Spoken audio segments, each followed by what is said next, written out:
The OnePlus Buds came out at a time when pretty much every company under the sun was dipping their toes in the truly wireless earbuds waters. Nowadays, everyone and their dog has a pair of these things, but the OnePlus Buds were some of the most intriguing because they came from the company with such a cult following.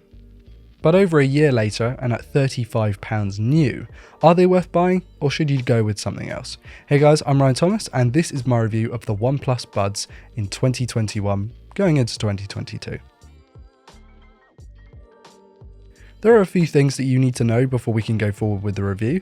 These are truly wireless, non-noise cancelling Bluetooth earbuds and are the first generation from OnePlus. Compared to the Buds Z that released afterwards, these are splash proof where the Zs are not, but they're also unlikely to fit as well due to their plastic design versus the more versatile rubber tips on the Zs. This is in the typical first generation AirPod style with the plastic ends on them, so it's sort of a one size fits all approach. This doesn't work for a lot of people, and if you're into sports like running and cycling and whatever, you're going to probably want something like an earbud with a rubber tip that fits better in the ear. And you probably did notice at the time that lots of companies were spewing out these kinds of style earphones, sort of AirPods clones. And they all look very similar, but a lot of the quality, especially in sound and construction, can vary a lot. So just know that even though they all look similar, the quality can vary massively. And that's kind of where these buds got a lot of praise, because they don't look the most incredible, but they do sound pretty alright. That is going to depend pretty massively on what kind of music you're into, but these sort of felt quite full in their sound compared to competitors from cheaper markets. OnePlus's sound signature for the Buds is distinctly bassy, which can be quite soothing when listening to a podcast with a male voice for an extended period, but it can get pretty fatiguing if you're into your club and dance music and listen to that for hours on end. I happen to rather like the way these things sound, but I do find there to be a lack of clarity in the mids and highs compared to the low end, which is rather overpowering. Now, it must be said, I am absolutely not an audiophile. My favourite pair of headphones is the Audio-Technica ATH M50Xs, which is sort of quite a mainstream pair of headphones, and I use my AirPods Pros, which is incredibly mainstream, for most of my listening when I'm commuting to work. And so my preference is going to be sort of different to other people's. It is quite pop and quite standard. It's not like I'm really into a specific genre or I'm into a specific kind of listening. But of course, it is worth me saying this because if you're into a completely different style of music or you're using your earphones for something completely different, then you're not going to have the same experience that I am. To give you a rough reference to my viewpoint, I listen to John Bellion, AJR, Logic, Quinn 92 and Fox Stevenson.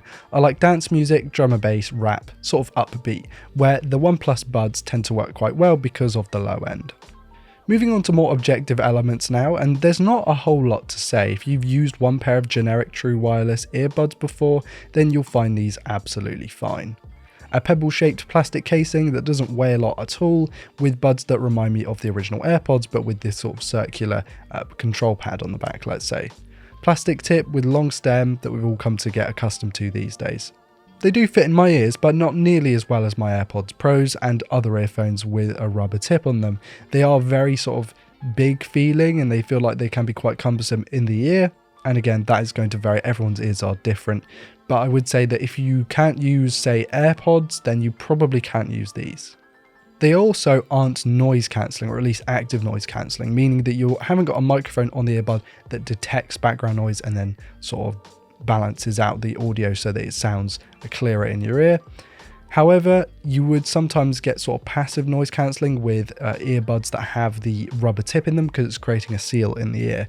You don't really get that here because of course it's not creating a seal. It's sort of, if it fits in your ear better, you're going to have a better seal. If it doesn't, you're kind of out of luck there. I didn't find them to be particularly good at sealing out at background noise. I used them on my commute and I kind of just tend to turn the music up a bit. But because it's not creating the best seal in the ear, if you listen to something too loud and you're in a quiet space, then people are going to hear what you're listening to, which can be a good or a bad thing, depending on what you're listening to. The controls are rather limited. Unless you have a OnePlus phone, you're pretty much stuck with the tap to pause and double tap to skip track. I would like to see volume here, but there we are. As for battery and charging, OnePlus said that you could get sort of 10 minutes of charging would give you 10 hours of battery life. I have no way of testing that because I don't have the sort of time to go through that. What I will say though is that it did last me, this pair lasted me a full work week, which is 4 to 5 days, and that's commuting, so that's about say 15 to 20 minutes of listening on my commute, and then about an hour of listening to a podcast at work. So you sort of add that up, that's sort of 8 hours maybe around, which works quite well. I'd say 8 hours is a decent amount of time to be listening to these things for before you have to charge the case itself. As for the earbuds themselves, they lasted me at least an hour or two of podcast listening, which is more than I'd need anyway. So if you're the sort of person who listens for say 5 to 8 hours at a time, one, your ears probably get really uncomfortable, because mine did after a couple of hours, but also that it might just not work for you in terms of battery life, because that's a long time to be listening to truly wireless earbuds that don't tend to have such a big battery compared to the sort of wireless earbuds where you've got the, I was going to say chain there, but you've got the cable going behind your neck, and then you've got sort of the control piece at the back. After my 2 weeks with these, I was really excited to use my AirPods Pros again, and that probably comes as no surprise to a lot of people because they're £250 versus £35. However, what I will say is if you are on a budget, the OnePlus Buds are pretty good.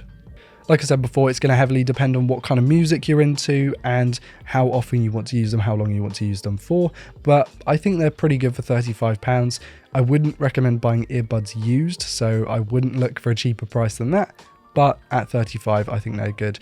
I do think that compared to the rest of the competition, the design of the whole sort of, obviously the fact that it's a fixed tip as opposed to a rub one, is going to impede it. I would probably spend almost double and get something that every other way is the same but has the rubber tip. But I also like the sound quality from them because of the bass. I think that would probably accentuate it more if it had a better seal in the ear as well. So there are lots of things to sort of add up. There's a lot of asterisks. They aren't amazing, and it is going to heavily depend on your ear shape and the sort of music you want to listen to. But if, like me, you fit both criteria relatively well, then they're a good option. And with that, I want to end today's video, guys. Thank you all so much for watching. Please do like, comment, and subscribe if you're new around here to never miss a video like this one. Check out all my social medias in the links in the video description. And I want to give a massive shout out to my patrons for being continually supportive. Thank you so much. I've been Ryan Thomas, and I'll catch you later. Peace.